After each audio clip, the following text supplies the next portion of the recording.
নমস্কার, আমি Suparna cookery Deloitte চ্যানেলে আপনাদের সবাইকে স্বাগত জানাচ্ছি।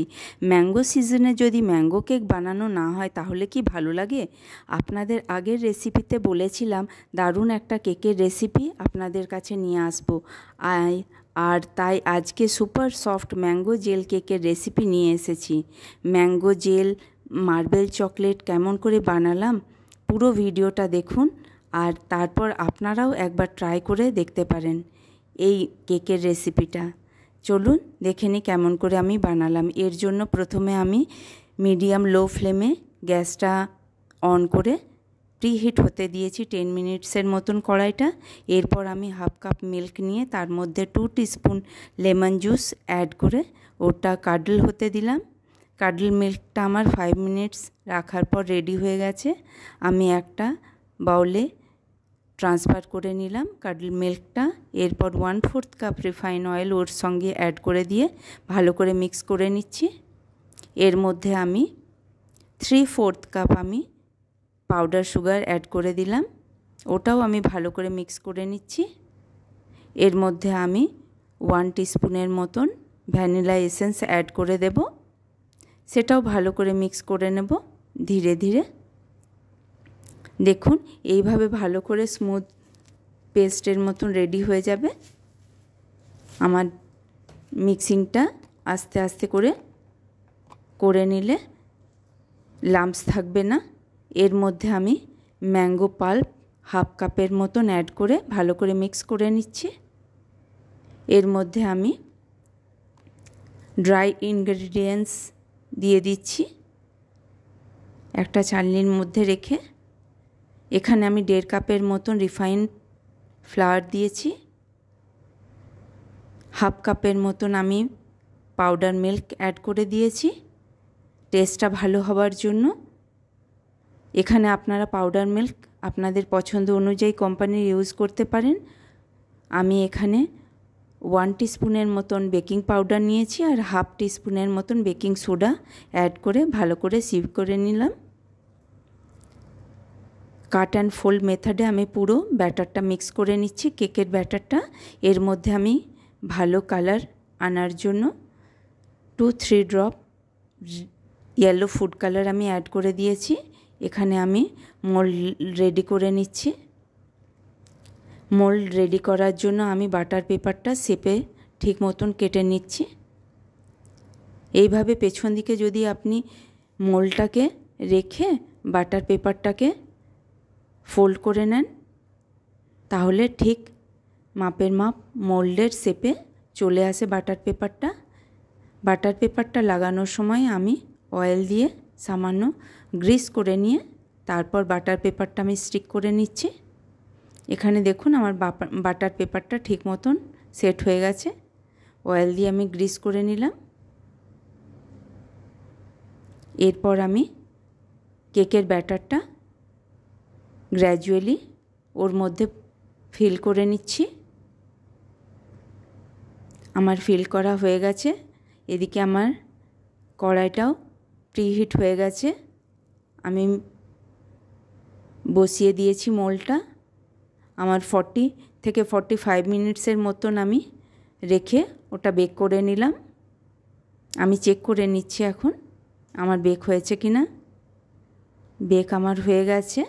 টুথপিক দিয়ে আমি দেখে চেক করে নিলাম।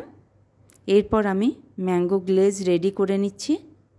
এর জন্য আমি একটা বড় সাইজের ম্যাঙ্গো নিয়েছি, ওটাকে ভালো করে চপ করে নিয়ে গ্রাইন্ডিং জারের মধ্যে ম্যাঙ্গোটা পিস করে কেটে ওর মধ্যে সুগার অ্যাড করে দিয়েছি।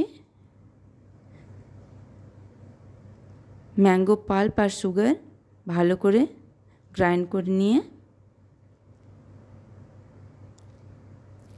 আমি পাল্পটা রেডি করে নিলাম। এরপর আমি পাল্পটাকে আর একটু থিক করে নেওয়ার জন্য প্যানের মধ্যে পাল্পটাকে ভালো করে রেডি করে নিচ্ছি।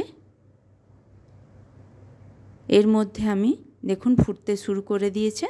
এর মধ্যে আমি 2 টিস্পুনের মতন লেমন জুস অ্যাড করে দেব।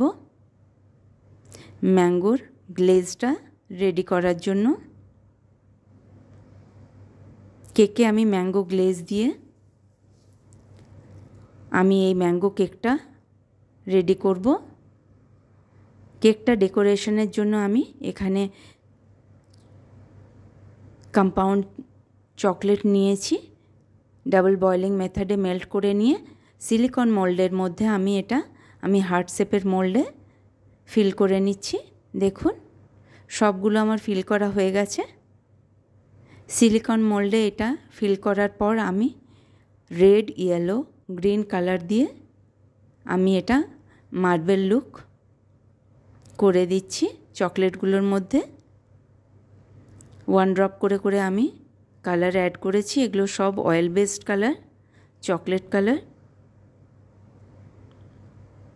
দেখুন এইভাবে টুথপিক দিয়ে আমি ভালো করে ঘুরিয়ে দিয়ে মার্বেলের মতন লুক যাতে আসে সেই করে দিলাম। 5 মিনিটসের মতন ফ্রিজ থেকে রেখে আমি বের করে নিয়েছি। দেখুন সেট হয়ে গেছে আমার চকলেটগুলো। এবার মোল্ড থেকে ঠিক মতন বেরিয়ে আসছে। চকলেটগুলো এইভাবে আমি ডেকোরেশনের জন্য রেডি করে নিলাম। আপনারা আপনাদের ইচ্ছে মতন যে কোনো স্প্রিংকলার দিয়ে কেক ডেকোরেশন করতে পারেন। আমার এই ভিডিওটা যদি আপনাদের ভালো লেগে থাকে অবশ্যই একটা লাইক করে দেবেন। দেখুন আমার কেকটা কত সুন্দর নেটের মতন হয়েছে। আমি কেকটাকে স্লাইস করে কেটে নিয়েছি, 3 পিসে ডিভাইড করে নিয়েছি। এর মধ্যে আমি যে পাল্পটা রেডি করেছিলাম ম্যাঙ্গো পাল্পটা, সেই পাল্পটার মধ্যে আমি একটু জল দিয়ে ওটা একটু লিকুইড করে নিয়েছি। তার মধ্যে ম্যাঙ্গো জেলটা আমি কেকের স্লাইসের মধ্যে ভালো করে স্প্রেড করে দিচ্ছি যাতে ম্যাঙ্গো জুসটা পুরো কেকের লেয়ারের মধ্যে চলে যায়। পুরোপুরিভাবে আমি সব লেয়ারের মধ্যে ম্যাঙ্গো জুসটা ভালো করে স্প্রেড করে দিচ্ছি। সাইডগুলোতেও ভালো করে ম্যাঙ্গো জুসটা আমি স্প্রেড করে দিলাম। এরপর আমি ম্যাঙ্গো গ্লেজটার মধ্যে সুন্দর করে রেড, ইয়েলো আর একটু সামান্য গ্রিন কালার দিয়ে জেলটা পুরো কেকের ওপরে পোর করে ভালো করে স্প্রেড করে দিলাম। এর মধ্যে আমি যেই চকলেটগুলো রেডি করেছিলাম সেই চকলেটগুলো দিয়ে গার্নিশ করে দিলাম। দেখুন কি সুন্দর করে কেকটা কাটা যাচ্ছে, এত সফট হয়েছে, সুন্দরভাবে এটা কাটা যাচ্ছে, দেখতেও কত সুন্দর লাগছে। আপনারা অবশ্যই একবার ট্রাই করে দেখতে পারেন। এই ভিডিওটা যদি আপনাদের ভালো লেগে থাকে অবশ্যই লাইক, শেয়ার, সাবস্ক্রাইব করে দেবেন আর কমেন্ট করতে ভুলবেন না কেমন লাগলো। সবাই ভালো থাকবেন, সুস্থ থাকবেন। দেখা হবে নেক্সট ভিডিওতে।